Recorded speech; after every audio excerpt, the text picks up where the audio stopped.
dessa vez? Eles têm que pensar pra eles fazer. Agora eles só têm que esperar todo mundo.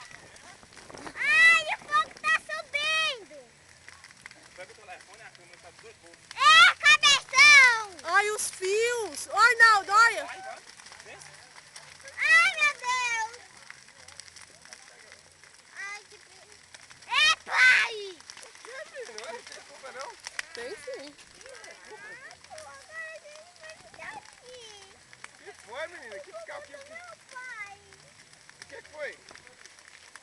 Isso aí não é problema não, Giovana. É bobagem, menina. Vai deixar queimar isso aí, ó. Não dá pra passar. Lógico que dá, meu. Olha como é que não passa aí.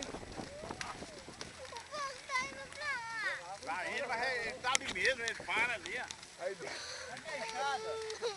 Ô Wes, traz a enxada aí, Wes. Corta a luz. Olha lá, pega fogo no fio lá, ó.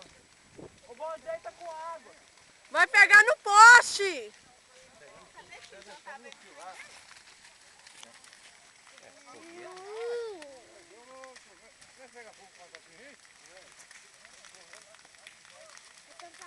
de culpa do meu pai. Corta a luz, gente. Corta a energia aqui, ó! Apaga a luz.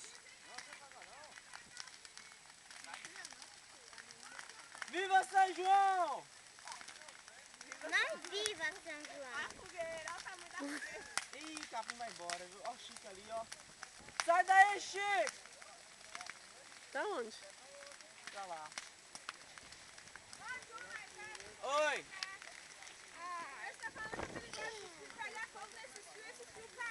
Corta a energia da luz Corta aí! a energia aí! Corta a energia! Ao poste! Ao poste! Vem pra cá, Jota! E se ligasse pro bombeiro?